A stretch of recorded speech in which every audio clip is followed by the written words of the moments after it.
Welcome to the Black Father's Pulse, the podcast where fatherhood meets purpose. I'm Dr. Alvin Thomas, clinical psychologist and professor, here to guide you through the multifaceted journey of Black fatherhood. Please note, the views expressed here are my own and not those of my employer. But get ready to dive into the dynamic world of Black fatherhood, where we celebrate the highs, tackle the lows, and share plenty of laughs along the way. Let's keep the pulse of fatherhood beating strong and vibrant.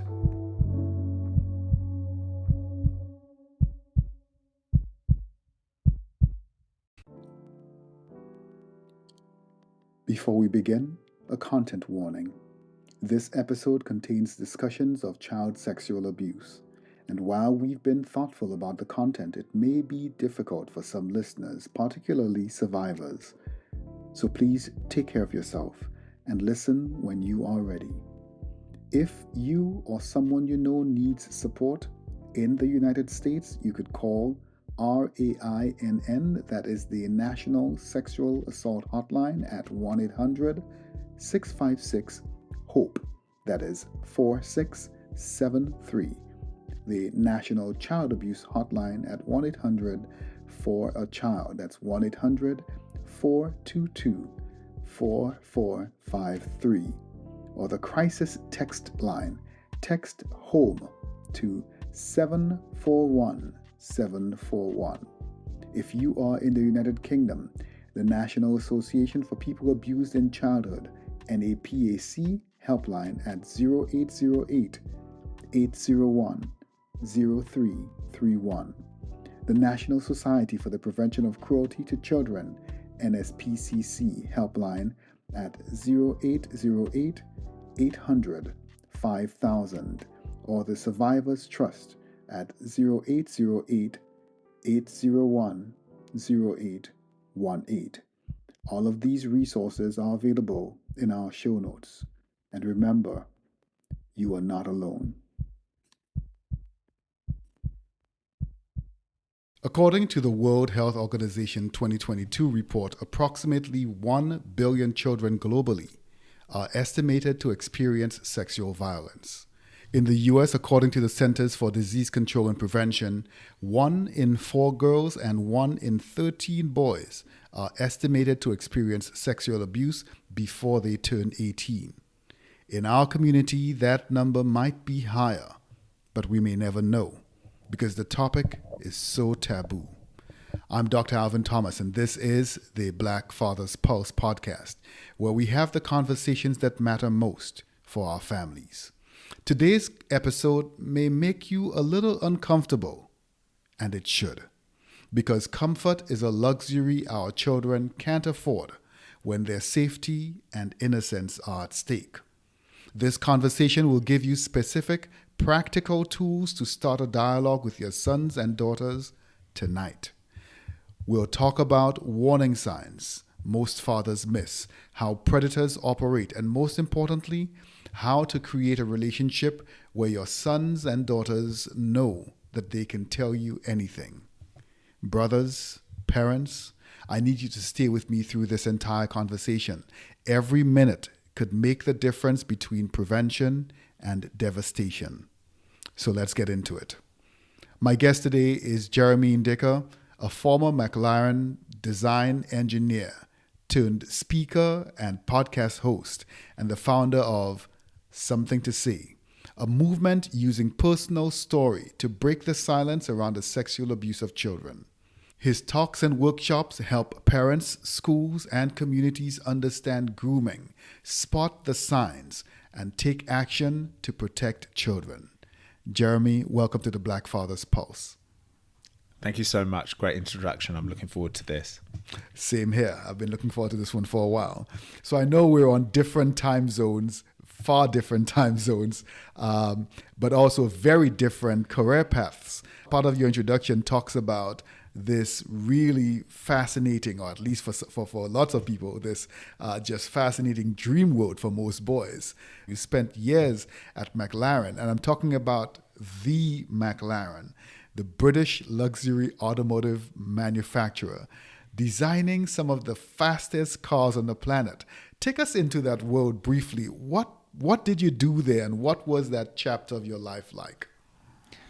So I was a designer on a limited edition vehicle called Speedtail, and you can Google that and see what that's all about. There's only 106 made in the world, and it was sold for £2 million each. And it was a groundbreaking, industry-breaking vehicle on Top Gear, which is a car program here in the UK, a world-renowned one. They actually raced it against a fighter jet, and it was really interesting video available on YouTube. So I was involved in that project. That was probably at the peak of my career. I had a dream of working in Formula One, which is one of my big aims. Previous to my McLaren, I was designing aircraft. So I was a structural designer, designing the systems, parts, structures. And I had a phenomenal career. And it was going places. That Formula One job, I had a few interviews, didn't make them at the time, but I was very, very close. I was really knocking on the doors, and it was going to happen. And what an incredible thing to be involved in, designing Formula One cars and cheering for the team at the Grand Prix that you're part of. But I ended up in 2018 giving all of that up, putting that to the side to pursue something different. So you go from designing vehicles that go 0 to 60 in under 3 seconds to podcasting and child advocacy work. Very, very different careers. That's not kind of the usual career pivot that we see. You've got your own podcast. Tell us about that podcast before we go deeper into some of the work that you're doing. So I launched a podcast because I wanted to bring on experts to help us understand this topic deeper. So I wanted to bring on child psychologists. I wanted to bring on people who work in the prison system. I wanted to bring on teachers who run schools. I wanted to bring on people who have studied this topic, the grooming process, the difficulty in speaking out, the human psyche around this topic. Because I feel like we are in the Stone Ages with this conversation, even though this is rife in our communities. Even if you don't see it with your own eyes, it's happening behind closed doors. So that's the reason why I generated the podcast, and it's going really well now and will continue to grow. I want that to turn into something that brings this conversation to millions of people, and I'm on the road towards that. Excellent, excellent. So I think for every survivor, and you talk unapologetically and boldly about your own experiences as a survivor. But I'm not sure if you would call yourself a survivor, if there's very different language that you use. But there's a moment for every individual, for every survivor, where the silence becomes too heavy to carry. What was your moment, and when did you decide that your story needed to be told publicly, even though it was something that you knew might cost you? It was a long journey to the moment I took my story public in front of people who I didn't know.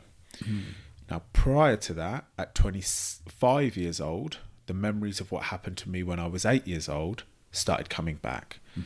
Now, the situation, the sexual abuse situation that I was in that finished when I was around 9 or 10 years old, I'd never truly forgotten about it throughout my years, but I didn't really give any attention to it. I had packed it away and I'd buried the box deep underground and let it be there. But at 25 years old, things started to change. Memories started coming back. They started getting worse. I started having night terrors. So 2 years later, I decided to tell someone for the first time. When I told someone for the first time at 27 years old, 1 year later, I told another person. Then 6 months later, I told another person. Then 3 months later, I told another person. You will see what's happening here. The frequency of me talking about it was increasing. Why? Because every time I spoke, I got confidence over the story. And the fear of saying something started to dissolve away. This was a 5-year process where I told all of my closest friends. Maybe I had 7 or 8 closest friends. And I started talking to them more than once about it. So I told them what happened, and then maybe a few months later we'd talk about it again. So I was building confidence all along the way. And then when I was 32 years old, after I had started doing some research online with what was going on out there, who else had been through something like this? Where are they? Who's doing the offending? What's leading them to commit that crime? What are the police doing about this? What is the education system doing about this? All of these questions were going on around my mind as I got more and more confident with my own story. And when I did my research and saw the statistics, like you brilliantly quoted at the start of this podcast, I thought I should try and do something about this. And that is the moment where I took my story public for the first time. So you say, I told somebody about it. And I think those 5 words, they sound very almost trite. Oh, I told somebody about it. I spoke with somebody about it. But I want to honor the depth and gravity of those words. I told somebody about it. And I want to honor the courage it takes to have done it once and twice, and to increase the frequency, and to even be sitting here today to continue telling other people about it. And before we go deeper, I also want your listeners the listeners to understand that you didn't have to do this. You could have held this privately. You could have dealt with it privately. You could have seen a therapist and done your own thing. Why was going public so important to you? Because it's our responsibility as adults to protect the children and teenagers of today.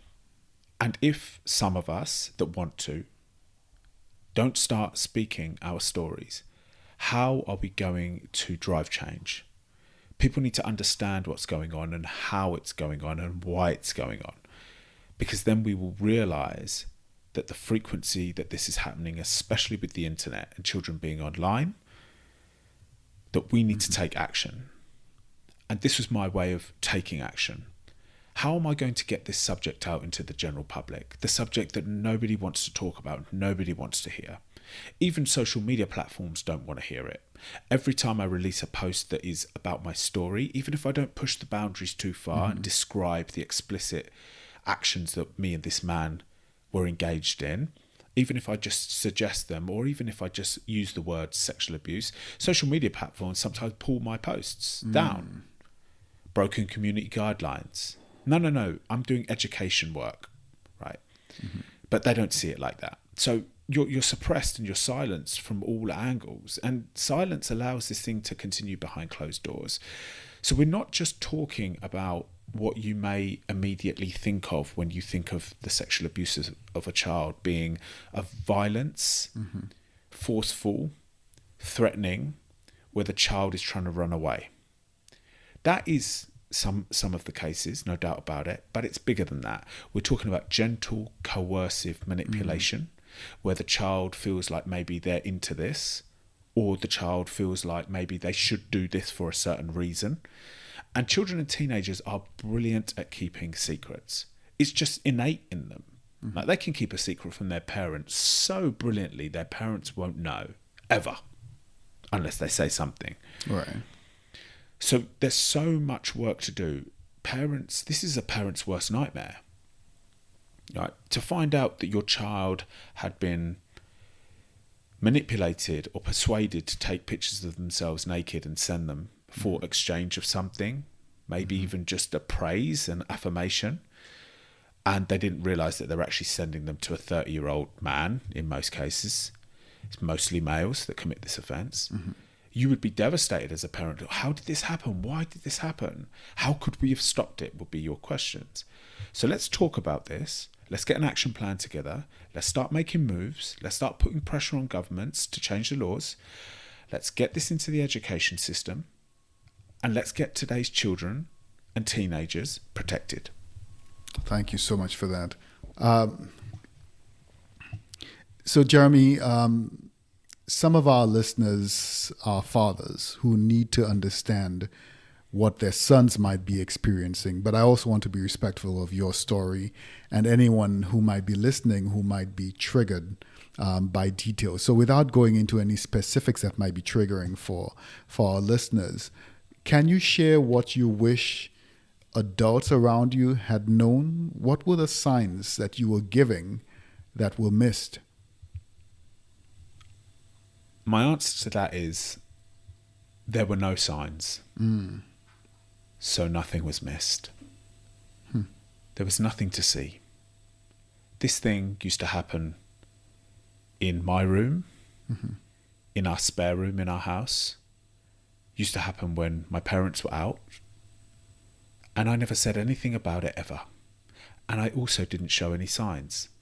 I was a confident, energetic, cheeky, mischievous young boy. I had friends. I played sports. You've heard about my successful career as I grew into an adult. I was young. I was ambitious. I had drive. I would have been one of the last people you would have picked. And the thing that I went through was severe. Sexual abuse by a 35-year-old man when I was 8 years old. It involved quite horrific, if I was to explain. It would upset you with the nature of what we were going through. Because everybody's looking for signs. When every child reacts to every situation completely differently. You could have two brothers living in the same house, and they could have parents who push them to get top grades, otherwise there's trouble. One brother could thrive in that environment and excel through the pressure. But the other brother could spiral out of control and resist that pressure, and the behaviour will show that. So you've got two children in the same house, under the same parents, being brought up in the same way, but they've got completely different responses to the stimulus. So a sexual abuse situation is not too dissimilar to that. One child will be able to hide it behind closed doors and never let anybody know and give no clues away. But another child may spiral out of control, and we'll see it in their behaviour.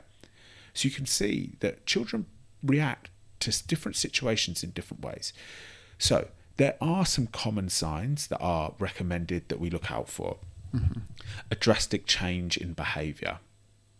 Sexualised language that is way too advanced for their age group.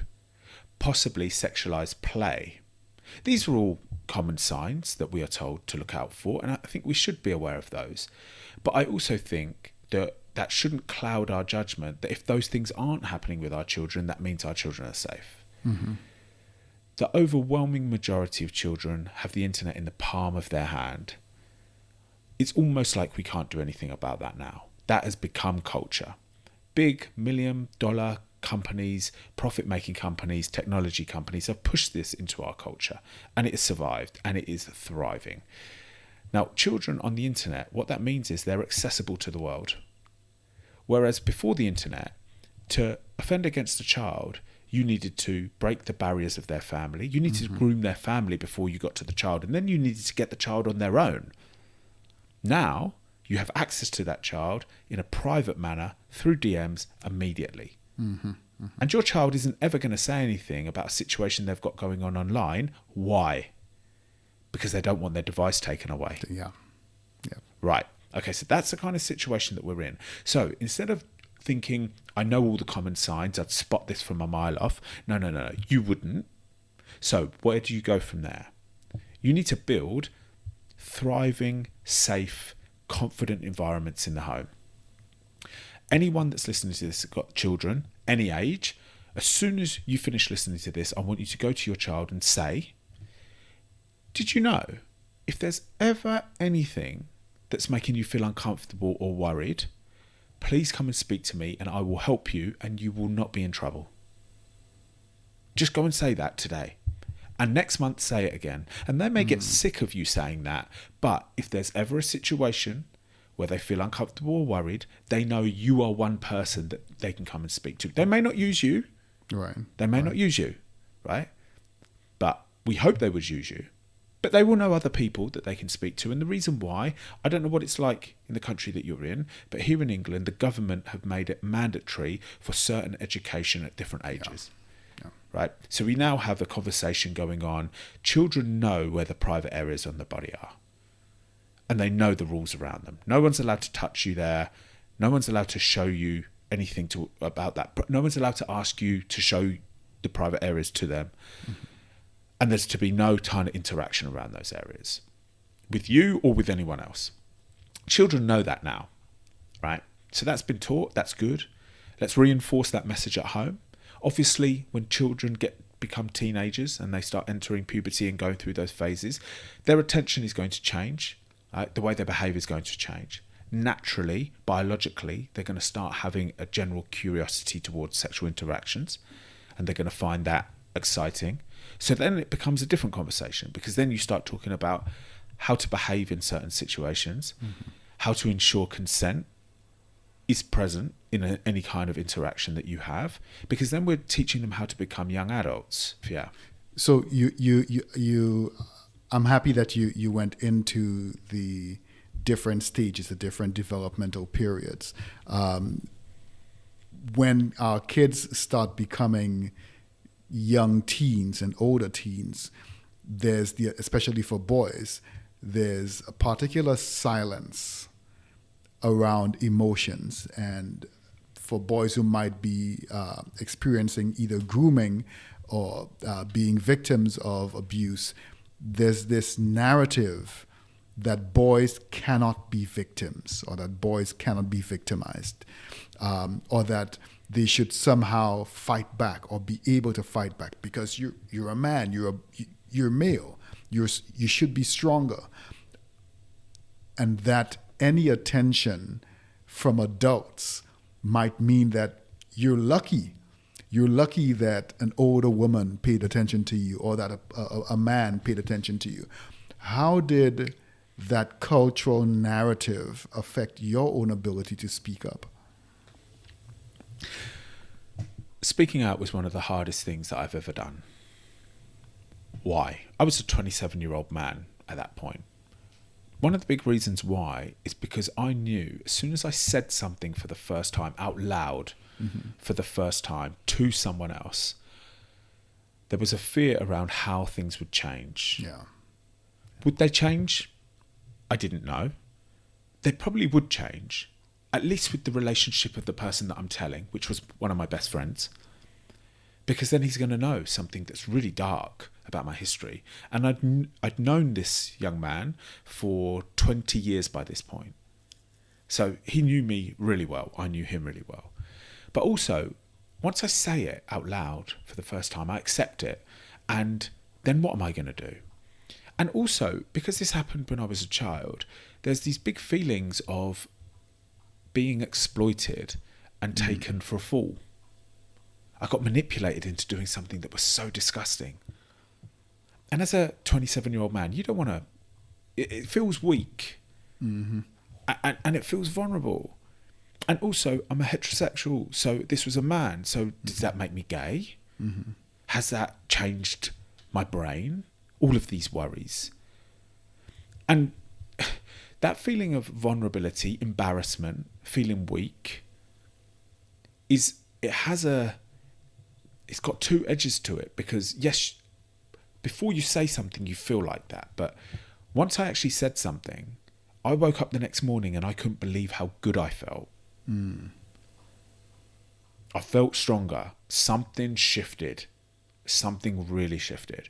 So when I go into schools and I speak to teenagers, when I go into predominantly boys' schools, all boys' schools, and I talk about this story, I make this a big point. There is a strength in vulnerability.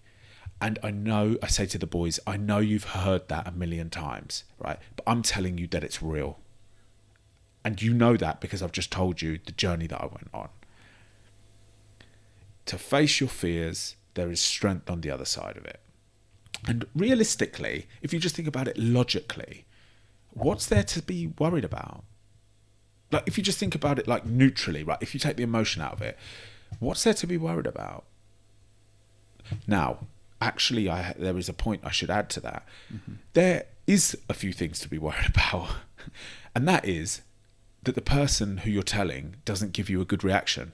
And that is something to worry about. And I know how lucky I am that everybody I told in that opening 5 years supported me. But not everybody gets that. Right. And your response to somebody's first disclosure can be pivotal for them. Yeah. Pivotal. So if a child or a teenager comes and speaks to you about something that's concerning them, something they're feeling uncomfortable with, something that's going on in their life that's worrying them, don't just dismiss it. don't just say, oh, that's just life. You got to keep moving. No, they're reaching out to you. They're testing you. They're seeing like what you're going to say. Because if you support them and talk to them a little further, they may tell you more. Right. And especially as a child, prepubescent child, we think that they don't know a lot. They know a lot. Yeah. They know a lot. Yeah. I mean, you just even got to see the way a young toddler is behaving. They are picking up everything. They are reading everything. They are seeing your mood. They are reacting to it. Mm-hmm. So you think about an 8, 9 or 10-year-old, just to take a 10-year-old girl who has been tricked into a situation on her mobile phone. And she says, Dad, did you ever have a situation when you were younger where you felt like you did something wrong and you weren't sure what to do about it? And you say, yeah, I had a few of those, but I kept up. I stood up and I kept moving forward. No. There, she's trying to tell you something. Yeah. Be curious. Yeah. Right. Be curious. Ask questions at all times. Right. Yes, you are busy. Yes, I am busy. As parents, yes, we are so busy. Yes, we're trying to work jobs, maybe even careers if we've got the luxury of that. Mm-hmm. Yes, we're trying to make money for the family. Yes, we're trying to put food on the table. Yes, we're trying to cook some kind of dinner, and we're busy. But you will regret having no time for these conversations if 20 years later, your 30-year-old son sits you down and says, Dad, Mum, something happened to me when I was 11. And I didn't tell anyone, and it was happening in this house with this person. You won't recover from that. Yeah. So let's talk about the other side, that healing, that freedom. You've now walked down this road of healing, which I know is not a straight line. It's kind of almost cyclical sometimes. Sometimes it comes in waves. But you've also helped countless others start their own journey. From your experience, both personal and through your advocacy work, what do survivors need most from the men in their lives, and what does support actually look like? Support looks like great conversations when that person asks for it or is ready. Great support looks like checking in on that person here and there, just letting them know that you're there if you ever want a conversation, but also judging the person by who you know them to be. So maybe they're somebody who doesn't want to be asked every couple of weeks, are you okay? Maybe you could have a conversation with them and say, look, like I'm always wanting to check in with you. Now that we've spoken about it, like I always want to check in with you. Like, what are you saying about that? And they may be like, no, just wait for me to come forward, yeah? So just have a good bit of communication. And people just want to be heard. They just want to be listened to. And they just want to talk about these things.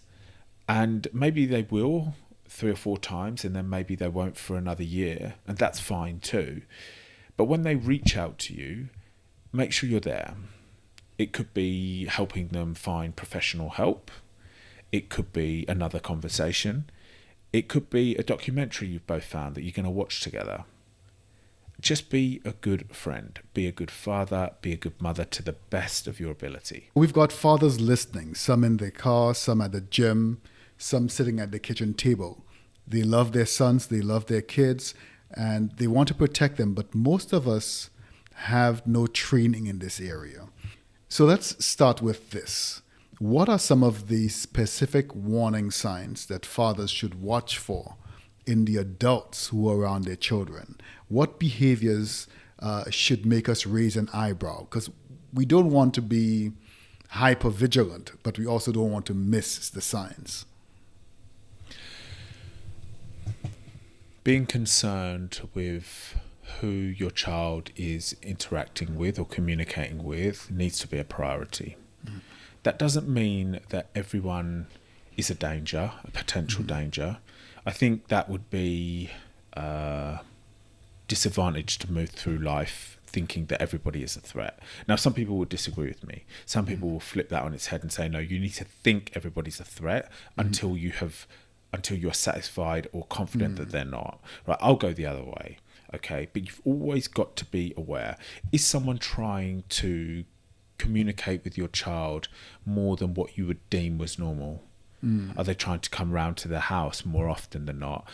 Are they behaving with the child in almost a flirtatious way? Who is your child speaking to online? Have you asked them? They must know the rules around speaking to people who they don't know. Every child knows that. But just continuing the conversation with them, because I have just mentioned some information about people who come into your home, people who are at maybe the sports club that your child goes to, the coach that your child interacts with, the school environment where there's adults. So your children need to understand that some adults are there not doing good things. You need to be vigilant with who's in your child's life with regards to adults. You need to ask them questions. And that is as much as you can do. The next thing is, of course, the online space, which I've also mentioned. And you can't police that like you can police real life. So you need to give young children the confidence and safety to come forward. They will understand, because if they're in schooling, I'm referencing my country, they will understand the do's and the don'ts of being online. They will understand about private areas. They will understand about consent, depending on their age. So they know the rules. It's about setting the correct safe place and empowering place for them to come forward. You're not going to be able to catch people before they offend against your child or teenager. This crime is so... it's so sophisticated, right? You don't see it, but look, there's a bigger conversation to be had, and I know we won't have time to do that today. But the police reports released in this country, from a percentage of those offences that were carried out in 2023 that have a sexual context, 52% of them were committed by teenagers and other children. Wow. Because we have a big problem where, in particular, teenagers are growing up in a hypersexualized world. I mean, you just got to look at the music videos today. Yeah. Just type Nicki Minaj into YouTube and see what's going on there. Right. Just type in Grand Theft Auto into YouTube and see how heavily sexualized some of those missions are in a game like that. Watch almost any movie, including Disney movies.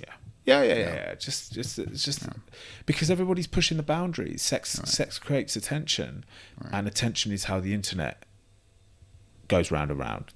It's the whole advertising model, isn't it? Right. I mean, we haven't even mentioned pornography. Right.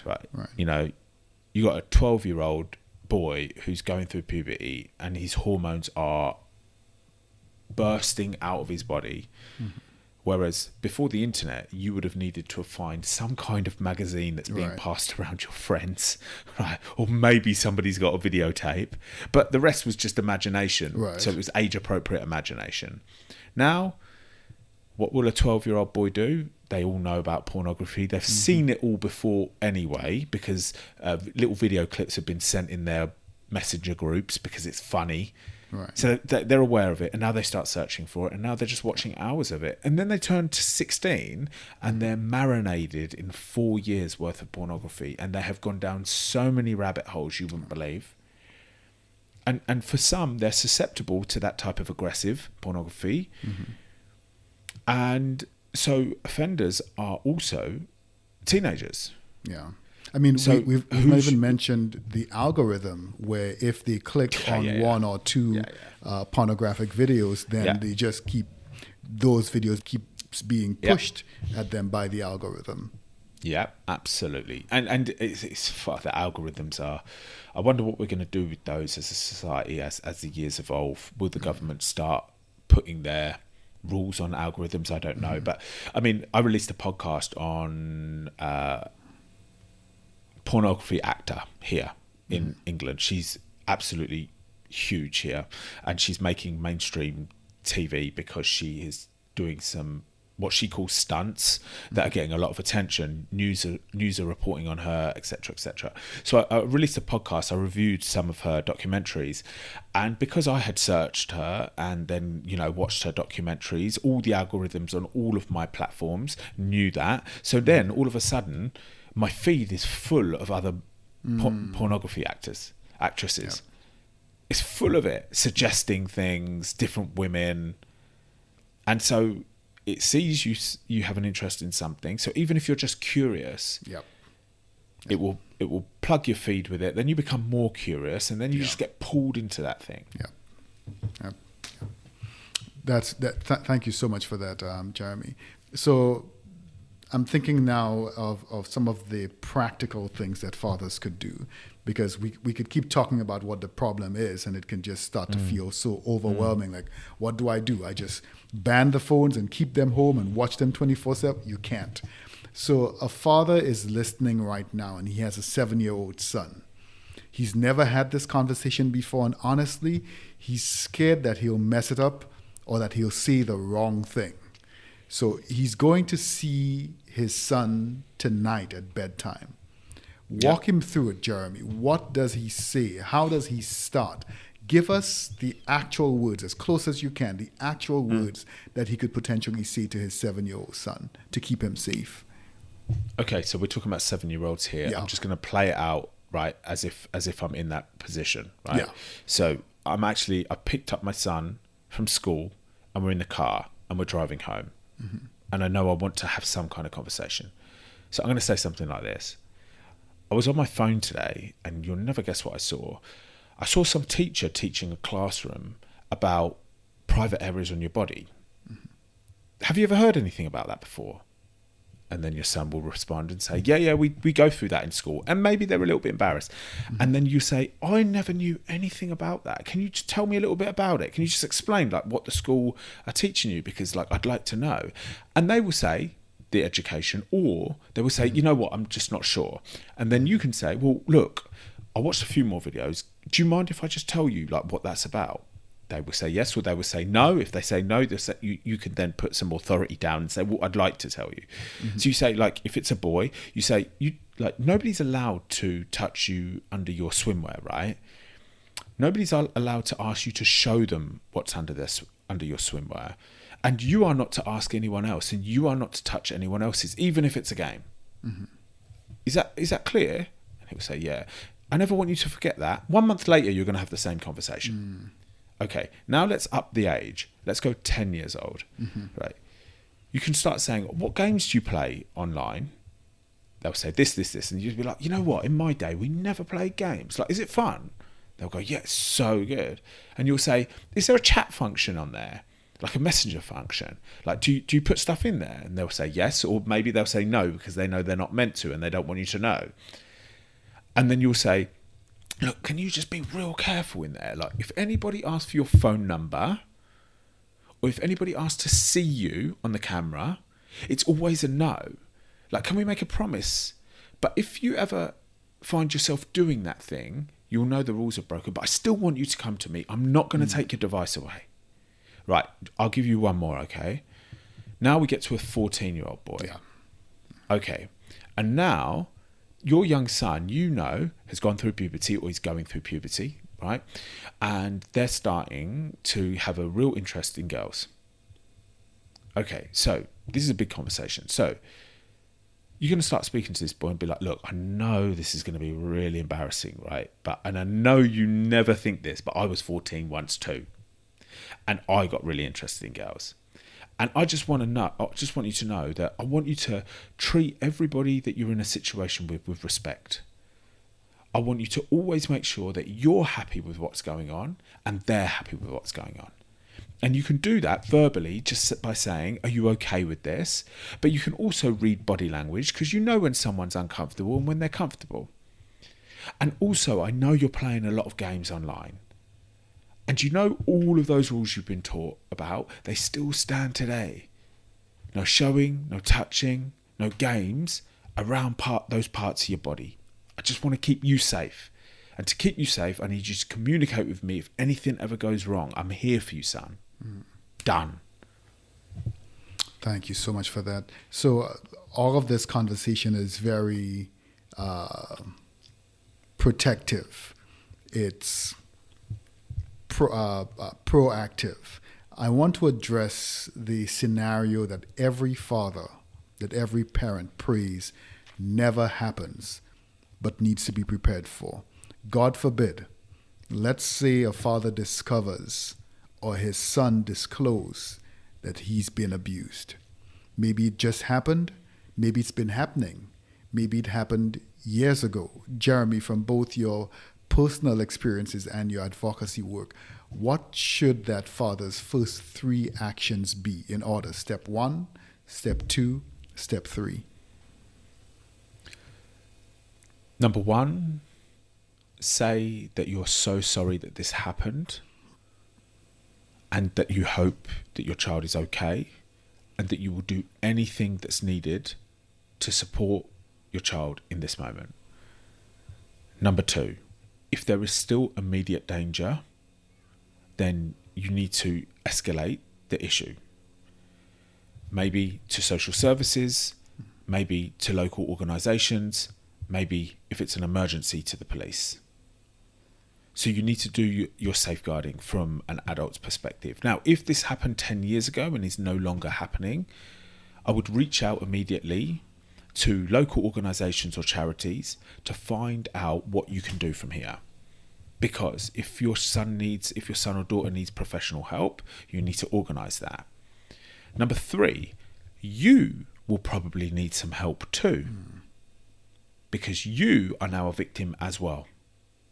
In fact, you were always a victim. Maybe you were even a victim before your child was a victim. If it was an in-person offence, they would have needed to get past you before they got to your child, in most cases. So you are now a victim as well because you are feeling the pain of your son or your daughter. And it's possible that it will be useful for you to get some professional help too, or at least speak to a professional to get this off your chest and understand how you move forward. Not to move away from it, but you need to be the strongest mother or father for your child in this moment. And how can you do that if you're still dealing with your own pain of the situation? And what should a father not do? Because I could see for most fathers, they think, how could I even allow this to happen? Why my child? I go to rage. I see red. Yeah. I'm drowning in my own emotions. There's the guilt of not being able to protect my child and the shame that I didn't see this. And just rage at the perpetrator. What should a father not do? What reactions or responses, even the well-intentioned ones, can actually cause more harm? Okay, so there's the first thing that I want to mention is violence is not going to help anything done. Violence is not going to help anything. Violence is so you can release your pain. Because all violence is going to do is going to have the police at your door and put you in prison, and now you're definitely not there for your son and daughter. Right. And now your son and daughter is wishing they never told you because their father's now in prison and that's my fault. Yeah. They'll be thinking, if I just kept quiet about it, my dad wouldn't have got so angry and gone after that person, and then he wouldn't be arrested by the police. It's going to solve zero. It's going to solve zero. If you want to get some kind of revenge on the person that did this to your child, then the police is the best way to go, and hopefully you can get some kind of prison sentence and this person will be put on the sex offenders register for the rest of their lives. That's where the revenge is. And that will be, I would be no angel either if this happened to one of my children, right? So I'm not trying to be like godly figure trying to give out advice, because my first reaction would be anger. But because I know these things and know these steps, I hope entirely that I would stop myself before doing that. Right. Thank you. Just one more thing. Just one more thing before I finish. Right. Another please don't do. Don't lose yourself. Right. Don't start flying off the handle, getting angry, shouting, questioning. Well, why did you go there? Why didn't you tell me earlier? Why were you messaging that person online? I told you the rules. Oh, you're so stupid. How could this happen? Obviously, that is not the kind of reaction that is going to make anything move in the correct direction. In fact, that's just going to make your child clam up, go into and they won't. And then you'll say, right, we're going to the police, and they'll say, no way. Yeah. Right. Yeah. I can just see how horribly all of that could play out. Thank you so much. In Black communities, and I love our community, but we've got to be honest. We have this history of protecting institutions over individuals. We protect the church, we protect the pastor, we protect the coach, we protect the pillar of the community, even when there are rumors, even when there are whispers, even when a child tries to speak up. We saw it with a number of high-profile cases in the Black community, entertainers and huge rich people, not so rich people, influential people. How do we change that? How do we shift from protecting reputations to protecting children? I am no psychologist, but I am going to assume that this is human nature. People in positions of power, we generally protect. People in positions of power, we don't like our perception of them ruined in any way. We like to protect them in some kind of way, whether they be pillars of the community, whether they be famous people, whether they be celebrities. How do we change that to protect children? Well, that needs to be a big shift. When somebody starts, when there are rumours or there are people saying certain things, it's just worth considering them. If a child says something about an adult or an older teenager or someone even their own age, it has to be acted on. Here, we have something which is nearly passed in law, which is mandatory reporting, where if any minor, which in this country is under 16, brings you a safeguarding concern, you have to act on it. You cannot say, oh, that person would never do that. You must be imagining it. The rules need to change, the laws need to change, and I believe we're moving in the correct direction. We just need to move a bit quicker. Thanks.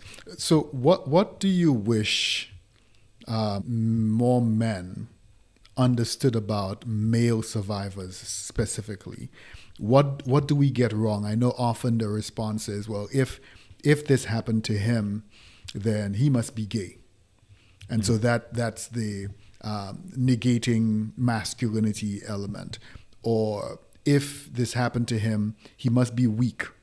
Again, that's the emasculation element. If this happened to him, he must be stupid. Or he must have wanted it, because to remain there and have this done over and over again, you must have wanted it. How do we respond? What do we get wrong about male survivors specifically, and why is it so important that men lead this conversation about sexual abuse? People have a lack of understanding and forget about a child or teenager's nature. One of the things you mentioned there is, well, you just kept going back to that house, right? You didn't say anything at the time. You waited 20 years. Can't be that serious. Just move on, right? Or how did you get tricked? All the things that you just mentioned. It's a lack of understanding. So it takes us men, in particular those who have been through it, but us men in general, to stand up and say enough is enough. Right? People who have been through this in their childhood or teenage years, their adolescence, right? They were tricked and manipulated and coerced or threatened. And that was none of their fault. That doesn't change who they are now as an adult with regards to their capability or their values or their loyalty or their capabilities. We need to understand that a child or teenager who has been exploited was taken advantage of through their inexperience and their lack of maturity, because they're not adults. Let's treat people with respect, and let's treat people with empathy, and let's start coming forward. Men very rarely come forward. On the Something to Say platform that I run, is probably 80% women, 20% men. Why?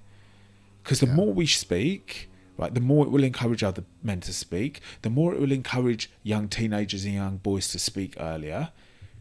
And then we can see that actually it's a strong position coming forward about something like this. I think another response that we often get when a boy discloses sexual abuse, and I know you said at the beginning that the majority of the perpetrators are men, but when a boy experiences sexual abuse by a woman or by a female individual, the response always is, well, good for him. Like, isn't that great? Like, oh, he must be so lucky. I wish I was him when I was his age.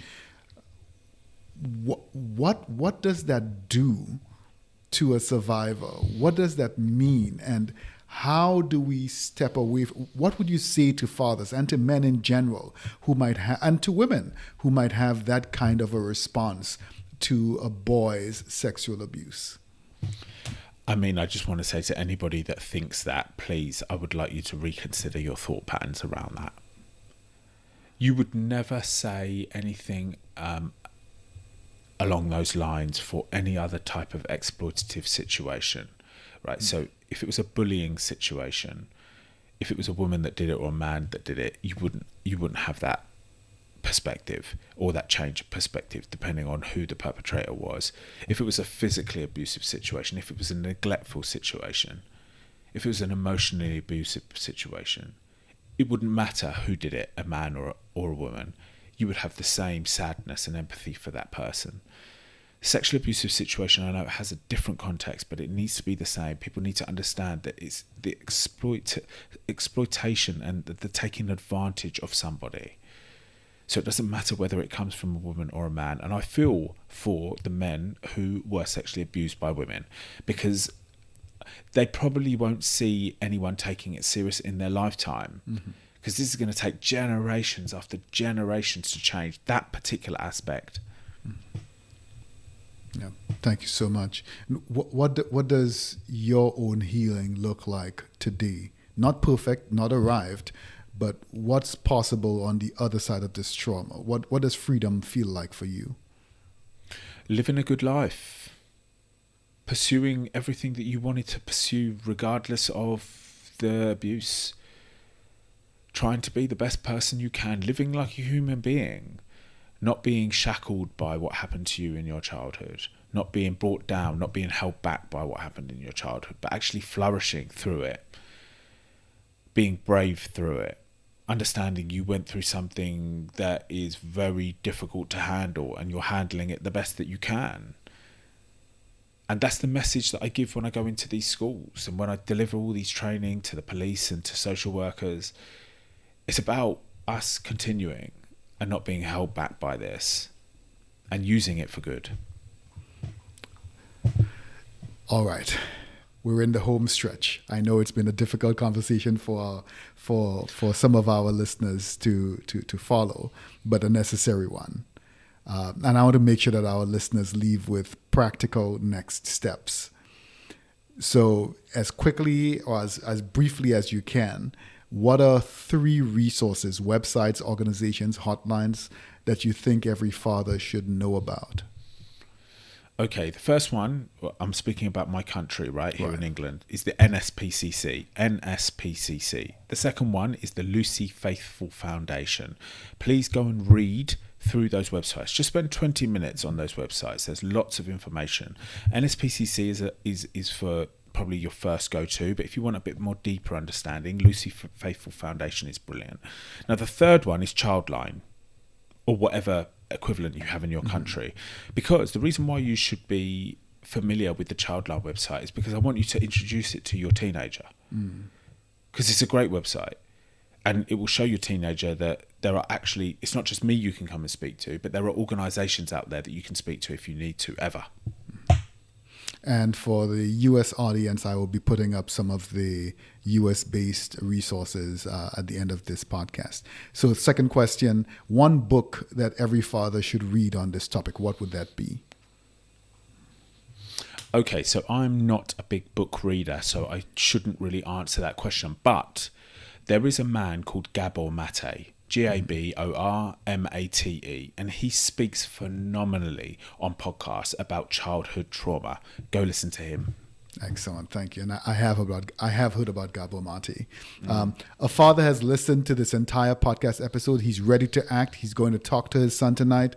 What's the very first thing he should do when he gets home? Before he starts the conversation, what's step one?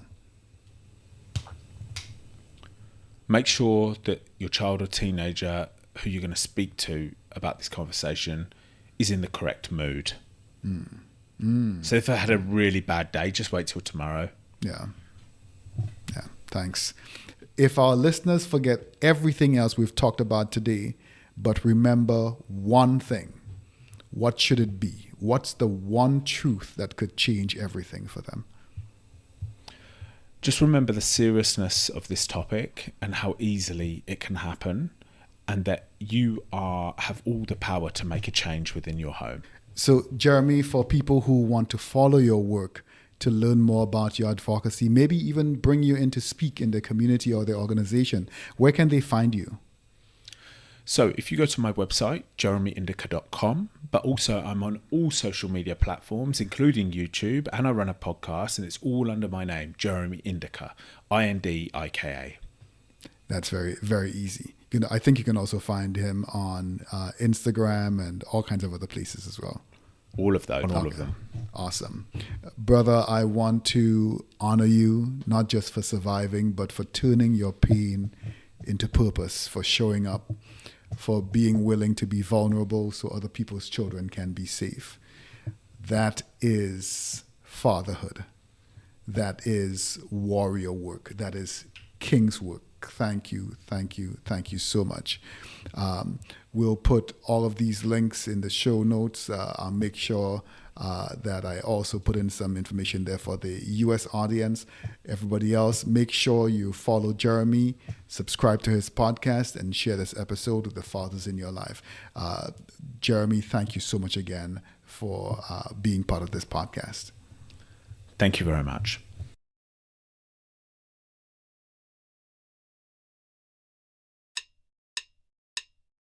You've been listening to the Black Father's Pulse. I'm your host, Dr. Alvin Thomas. I'm a clinical psychologist, researcher, and director of the TriLab at the University of Wisconsin-Madison. Views shared on this podcast are mine or that of my guest and are not associated with the university. Original music for our series was composed and performed by Micaiah De Silva, artwork by Isabella Acra. The podcast is produced by me and is supported by the kind contributions of you, the public, and advertisers. Follow me on Twitter at Dr_AT758, that's Dr_AT758, or the Black Father's Pulse podcast on Instagram and YouTube. Subscribe to the Black Father's Pulse podcast wherever you do your podcast listening, and don't forget to share and leave us a positive review.